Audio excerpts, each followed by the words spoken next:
in the last couple of years, but you know, my knowledge has been up. Good afternoon.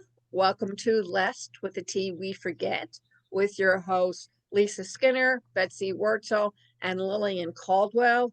And today we're going to continue our discussion of the Indigenous people of the United States and the U.S. government / citizens. And today we are going to have the program started with Lisa Skinner. So Lisa, take it away. Thanks, Lillian. Hi, everybody. Thanks for being here with us today. So I did a lot of research on the Native American boarding schools that were set up in the United States to eradicate and assimilate the Indian population once the white settlers came over from the European countries and decided they want this land to grow their cotton, and the Indians basically were in the way. So this is a continuation of our story that we brought to you last week, and this is specifically about the boarding schools that we set up to put them in. Last week, the U.S. Department of the Interior released a more than 100-page report on the federal indigenous boarding schools designed to assimilate Native Americans in the late 19th century and early 20th centuries. So between 1819 and 1969, the U.S. ran or supported 408 boarding schools, the department found in their study. Students endured rampant physical, sexual, emotional abuse in these schools. And I'm just talking about the ones that existed in the US. They also were prevalent in Canada and other places. So there were 408 boarding schools just in the US. The schools were training these kids for certain kinds of low-paying jobs that would serve white Americans. So it was a system that emphasized social class. Is this all sounding familiar to our other series? Indian people were native but considered low class, who white people thought should learn some good manual trades that benefited them. The boarding schools were not really about benefiting the Native Americans. They were a form of segregated education in the history of the United States, and we know from other atrocities who really benefits from segregation. This is another example. Native American boarding schools, also known as Indian boarding schools, were established by the U.S. government in the late 19th century as an effort to assimilate indigenous youth into mainstream American culture through education. This era was part of the United States' overall attempt to kill, annihilate, or assimilate indigenous peoples and eradicate the indigenous culture.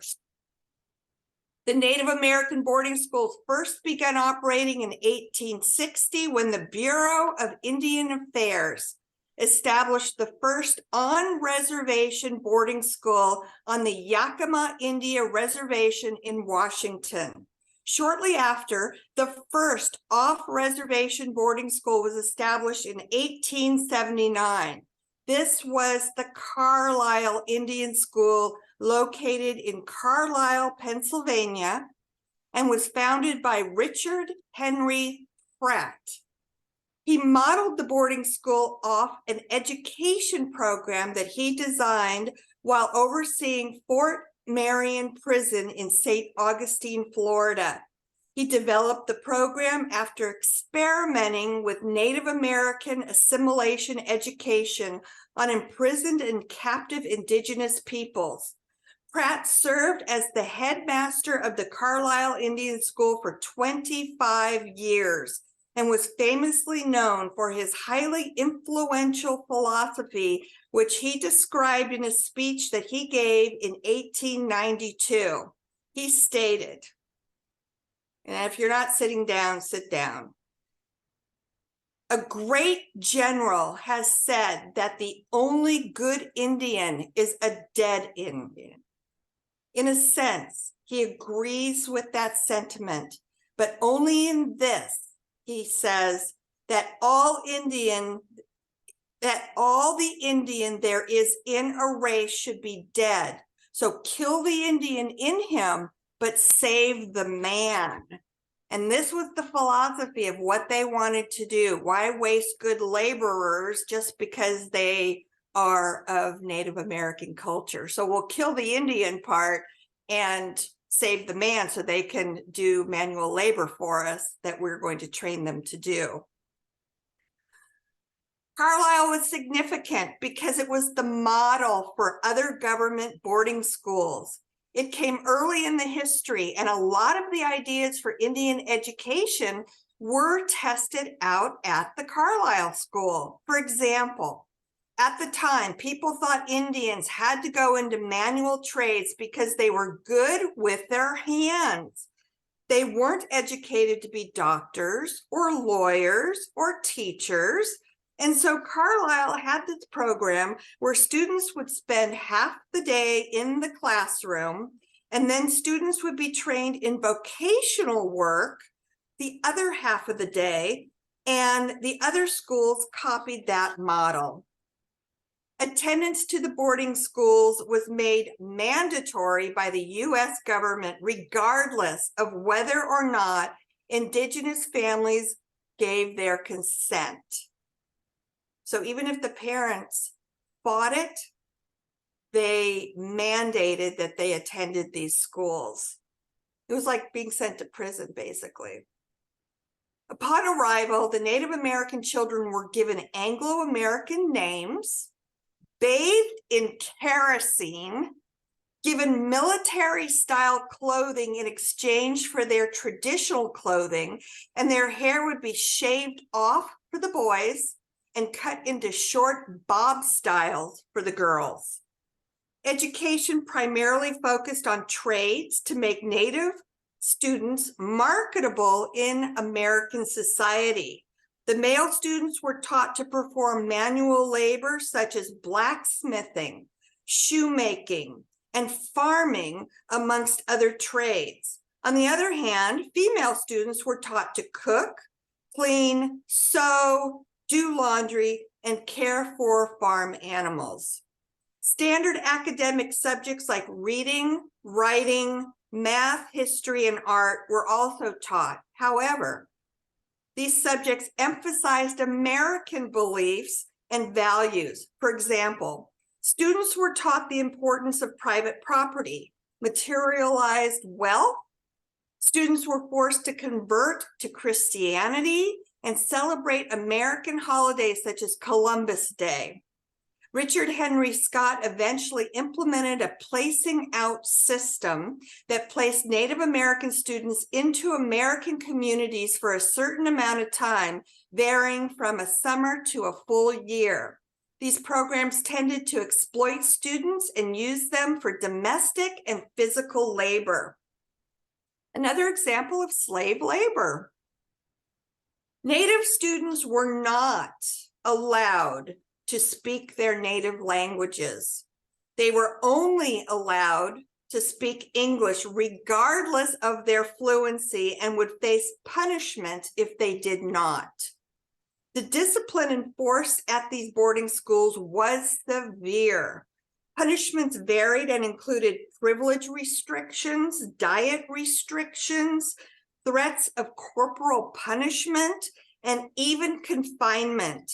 Additionally, Native students were neglected and faced many forms of abuse, including, again, physical, sexual, cultural, and spiritual. They were beaten, coerced into performing heavy labor.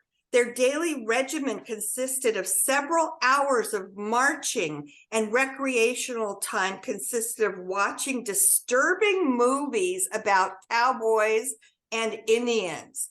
And whose perspective do you think those movies were coming from? Yes, Hollywood's? Good guess. Since they were used as forms of punishment, since they were used to forms of punishment, food and medical attention was scarce. This led to boarding schools becoming more susceptible to infections and diseases like tuberculosis, the flu, and trachoma. Due to these conditions, the Native American students would become ill and die at these boarding schools often. They've just recently discovered mass graves at several of these schools. In 1899, a measles epidemic spread through the Phoenix Indian School, experiencing rates as high as 325 cases of measles, in addition to 60 cases of pneumonia and 9 student deaths within 10 days. Parents were rarely informed of their children's death. Some parents would learn of their child's death after they were buried in school cemeteries, and some students were buried in unmarked grave. This is one of the things that was recently discovered in this new report that came out. Those who survived these inhumane conditions were scarred for life from the traumatic experiences forever. Although a majority of Native children were forced to attend these boarding schools, some parents chose to send their children because they were the only schools available to Native American children. It was this or no schooling at all. However, several forms of resistance were performed in response to having their children pulled from these homes and forced to attend these boarding schools. Some forms of resistance included entire villages refusing to enroll their children in a boarding school, coordinated mass withdrawals, as well as encouraging their children to run away from the school. The Indian agents, who were the individuals hired to interact with Indigenous communities on behalf of the U.S. government, would retaliate by holding rations and supplies to Indigenous communities. These agents were also responsible for seizing children from their families and their homes until the boarding schools were filled. While the Native American boarding school era has now ended, the U.S. government still operates a few off-reservation boarding schools. As recently as 2020, 7 boarding schools continue to be federally funded, 3 of which are controlled by Indigenous community leaders. In 1934, the Indian Reorganization Act was passed to decrease U.S. federal control of Native affairs and instead allowed for Native self-determination and self-governance. An example of this transition can be seen with the Santa Fe Indian School, which was established in 1890 and originally implemented the Carlisle school model. By the 1920s, the school began transitioning after Indigenous leaders fought to gain control over the school. It is currently managed by Indigenous leaders, where the focus has switched to traditional arts and sovereignty, Native cultures, and community. Native youth, however, still face challenges within the American education system. They rarely have access to curriculums that are culturally relevant to them and experience difficulties in the classroom at alarming rates. According to reports given by Kids Count Data Center and the National Violent Death Reporting System, These are current statistics. Native students are 1.2 times more likely to be behind in 4th grade reading and 8th grade math. 1.4 times more likely to be suspended from school. 1.5 times more likely to die due to homicide or suicide. 1.7 times more likely to experience 2 or more adverse childhood experiences. 1.8 times more likely to attend a high poverty school, and 2 times more likely to drop out of high school. These are the current statistics as of this current year. The tragedies Native children face during this era have impacted the lives of not only the children, but also their families and their communities. These impacts have caused Indigenous communities to experience deep-rooted ramifications in regard to mental health and the overall relationship between Native communities and the American education system. They are often displayed in the form of poverty, difficulties in the American education system, poor physical health, and poor mental health. Many Native students who survived the boarding school era went on to suffer from continued mental health and other related issues such as anxiety, depression, low self-esteem, a lack of cultural identity, and the development of negative stereotypes. For example, they're lazy, they're alcoholics, etc. These are all stigmas that they live by today. And that's just to name a few. These traumatic experiences have been passed down from generation to generation and continue to impact Indigenous communities today. There are several documentaries that I have listed here if you're interested in doing some further exploration into this boarding school topic. One of them is called Unspoken: America's Native American Boarding Schools, and it was a documentary produced by PBS Utah. Another one is Unseen Tears: The Native American Boarding School Experience in Western New York, 2009.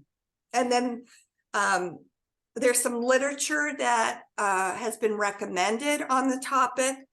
One I think is pretty well known. It's called The Code Talker, the first and only memoir by one of the original Navajo code talkers of World War II by Chester Nez and Judith Scheiss Avila. Education for Extinction: American Indians and the Boarding School Experience, 1875 to 1928 by David Wallace Adams. They called it Prairie Light: The Story of Chillicothe Indian School by K. Tatiana Loma Waima. And then finally, Pipestone: My Life in an Indian Boarding School by Adam Fortunate Eagle. So those are all some additional resources for you if you'd like to do some more research on this topic. So I will now turn the microphone over to Lillian.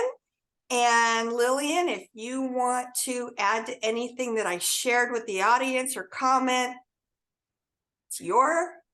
There are several memoirs written by children of these women. The boys were left alone, at least here in the States. Mostly the boys in Canada were rounded up with the girls, but in the States, they concentrated on the girls. And I was in the middle of working on one of them. And as Lisa described it, that's what happened to her mother. And she brought her drama or her post-stress That happens to our soldiers when they come home from war in Afghanistan or Iraq. And she had the same problems emotionally, physically, and mentally, so that she spent a great deal of her time in and out of psychiatric units. So remember that they may have a dark skin color, but they're human and their mind is fragile. And if you start abusing somebody at a young age, chances are they will transfer it when they get older because they don't know any other way of maintaining a relationship between mother and daughter and mother and father and daughter to sibling. Now, the movie I'm watching that came recommended for me to see takes place during after the Civil War. Actually takes place in 1923. That's the name of the movie. Excuse me. It is based on a book, 1923, and it encompasses not only the plight of American children being forced to going to the boarding Christian schools, but it also discusses the plight of the cattlemen versus the sheepmen. And when you see the range wars and what these men do to each other, it peels the paint from your eyes, is the only way I can explain it. It's probably just as well this was not taught in American history, because I believe that more than 2/3 of the class who are Scottish or Irish would have walked right out, because those are the people who herded sheep on the Great Plains. And yes, it's before the Great Depression, although there are symbolic scenes where all you can see is dust rising behind either the cattlemen or the sheepmen. These people were vicious. I mean, a sheepman was hung with his group of men by the cattlemen. He managed to escape, so he comes back with a submachine gun and he lets the cattlemen have it. Really? What does that remind you of? Oh, yes, are notorious outlaws that the United States has the bad habit of turning into heroes. Well, at least we get it honestly. That's what the British did with Robin Hood, actually. He wasn't quite the nice guy that myth and legend made him to be. So the only thing I really have to add is you really need to understand that it's not just the Germans who annihilated people because of their race or their color or their religion. We did the same thing because we are human, and humans have a way of wanting to always be on the top rung. And if anybody gets in their way, they consider themselves above the law, above the food chain, and that gives them the right to kill anyone who gets in their way. So let's hear from Betsy. Hi, everyone. Thank you, Lillian. Thank you, Lisa. What information. And I'll tell you, I can't speak for anyone else but myself, but I have learned so much from the research that Lillian and Lisa have done. And I watched a video which was about the Carlisle School. So I'm not going to go into that because Lisa already covered that. But the name of the video that I watched was How the U.S. Stole Thousands of Native American Children. I had no idea what actually went on I heard about the boarding schools maybe a year or two ago, but really not to the extent that I know now. Not only did this guy Pratt start this boarding school, he also did propaganda. He would show pictures of before and after, and he called the Indian children, the Native Americans, savages. What I saw in this video made me so upset that this is such a dark blemish, and that's an understatement in American history. And I don't care if people get mad at me or not. That's the way it is, folks. This is what happened. It's still happening. We had a Holocaust here on US soil, and we did it to the Native Americans. Not only were they put in the boarding schools, as Lisa mentioned, but when some of these boarding schools started to close up, they wanted to still take away the Native American children from their parents. And as Lisa said, and I had the same quote, kill the Indian and save the man. There was, I think in 1957, 58, they started the adoption era of white people adopting Native American children. These children were ripped from their families. They had no choice. And social workers would come and they would take these children. They even had the propaganda in newspapers and magazines. It is a disgrace. Can you imagine someone taking away your child because of your ethnic background, because of your culture? They were stripped of their language, of their culture. They did interview some Native Americans in this video, and they did have problems. There was abuse in some of these foster homes or adoption homes, and it just isn't right, folks. It's not right. It just turned to my stomach. When it comes to children, I get very verklempt. That's the only way I could put it. I get very emotional. So in 1977 to 78, there was the Indian Children, can't read my own handwriting, Indian Children Act. I can't read my handwriting. Sorry, folks. That's what Indian Children Child Welfare Act. That's it. Can't read my own handwriting. And people testified in 1974 about social workers coming to their home and taking their children. And these parents found out later that their children didn't have a better life, not necessarily, but they were being abused. How awful is that? Can you imagine being pregnant and a social worker coming and saying, we're going to take your child away? These children weren't necessarily abused in their homes.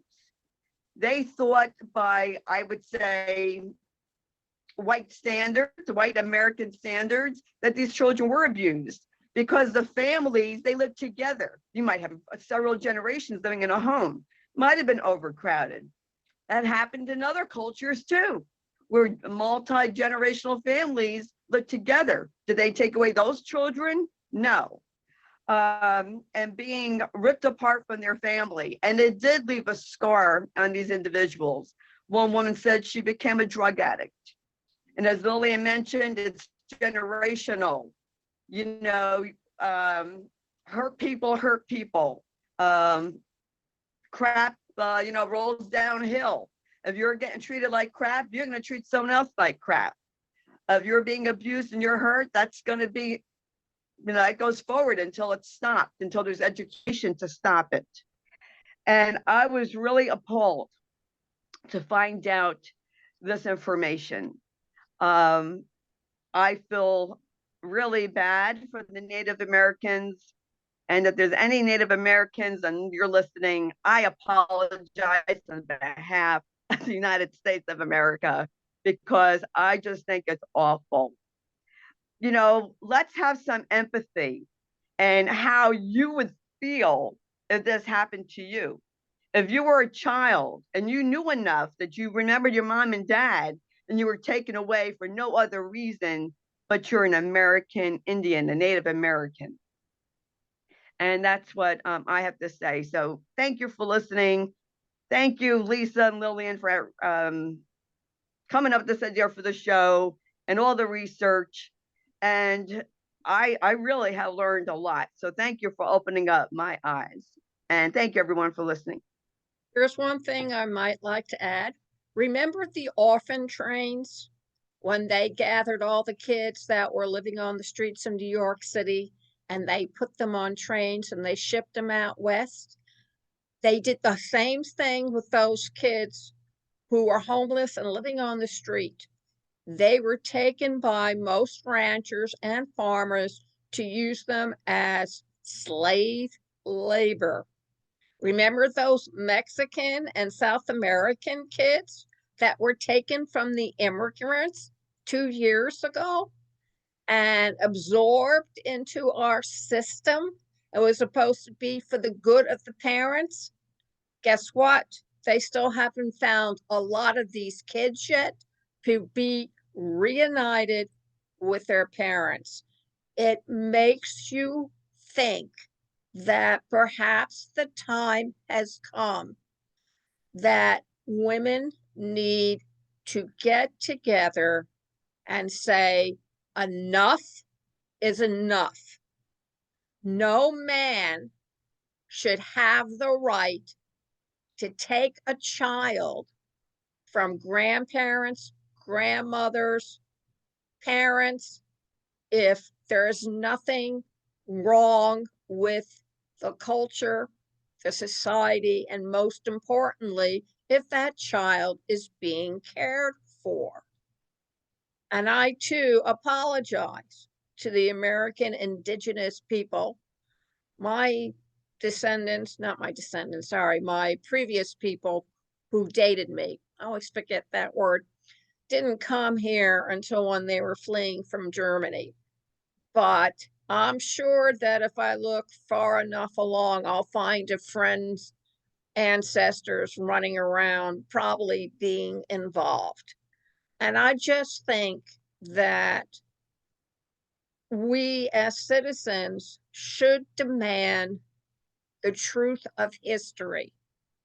Otherwise, we will keep on doing what we're doing, and worse, we will take it to the stars. Lisa, please provide your email address so if people would like to ask you questions or find out more, they can contact you. Sure, I'd be happy to. So you can contact me at my email address, which is dementiawhisperer1@gmail.com. I'm also the host of the Alzheimer's Truth, Lies, and Alzheimer's show. So that's where that email comes from. But one thing that I just want to add, this whole baby actually was Lillian's creation, and I was honored to be asked to be part of it. She included both myself and Betsy in to help her raise the awareness about these topics that we're talking about. So I feel very privileged to be a part of this show because I think it is so, so important. And I hope everybody is also realizing the value of this information that we are digging out of the grave and bringing forward to you.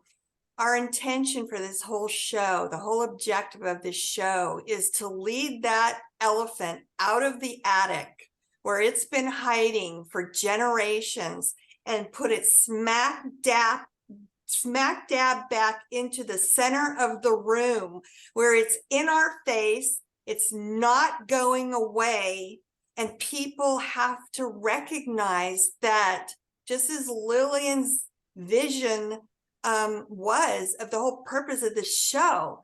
History does keep repeating itself. We are supporting that and proving that that's the way it is. So instead of sweeping these atrocities under the carpet that we've seen happen, the Japanese internment camps, the denial that the Holocaust ever even happened, and the genocide of the indigenous people, all of these things that we have been bringing to you since we started this series, these are all factual, they are real, they happened, and we don't want people to forget that they did. So we're bringing the elephant back in the room for everybody to realize that somewhere along the line, something has to change with the way we get along with other people,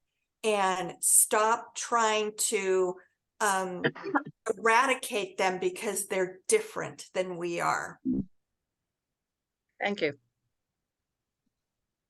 Betsy? Email? Hi, everyone.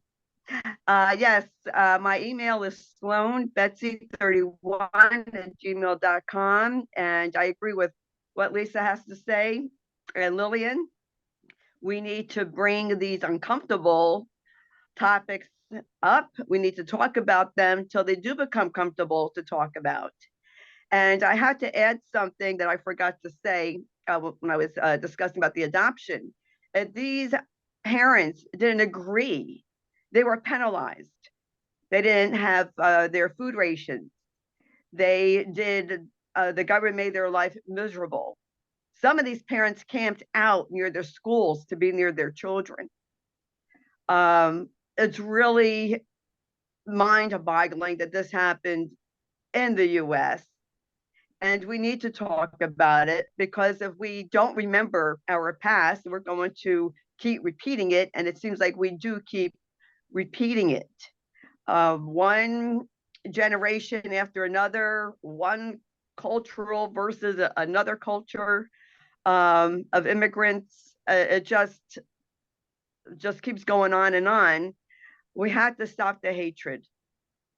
And that's what how I feel. And I am very honored to be part of this show. And so thank you for the opportunity, Lillian, and coming up with the idea and asking me to join you and Lisa. And that's what I have to say. So folks, please listen to the show. Not only listen to it, but share it so we can bring our humanity back.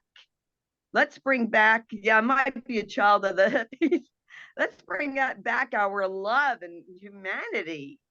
Where is our humanity today? We need to start loving up on each other and being good human beings to each other. And that's what I have to say. Thank you for joining us today. Lillian Cauldwell, PWR Network LLC @gmail.com. Our call to action to you, our audience, is to don't wait until it's in your own backyard, because it will be too late. If you're hearing rhetoric from a political candidate who's already telling you, if you send me to jail, I'll get even, you won't need the Justice Department or the Supreme Court because I am the law. I hope you're thinking through what he's implying and think twice about some of these terrorist groups that are springing up to get their message across. There is a huge group of fascists in this country. So my call to action to you is, number one, look to your past and decide if there's something that you want Lisa Skinner, Betsy Wurtzel, and I, Lillian Cauldwell, to bring out into the light. And number two, if there's something going on where history is repeating itself in your hometown, and what would you consider a repeat of history? maybe the KKK marching down the middle of the street, maybe having fascists walk down the street, maybe having people say to you, you're transgender, therefore you are banned from sports. It kind of reminds me that when the new type of artificial legs were attached to soldiers, that they had larger feet because they were using metal on the bottom to study their prosthetics. And people were afraid that that would give them an undue advantage, therefore they should be banned. Or perhaps burning books down in Florida because the conservatives are so afraid that they want us to return to the dark ages. You don't have to wait for somebody to invade this country. We're doing a very good job all by ourselves because we're repeating the history that former ancestors have done before. So please, I want to thank both Betsy and Lisa for joining me on this journey. I selected each one of them because they have strong voices.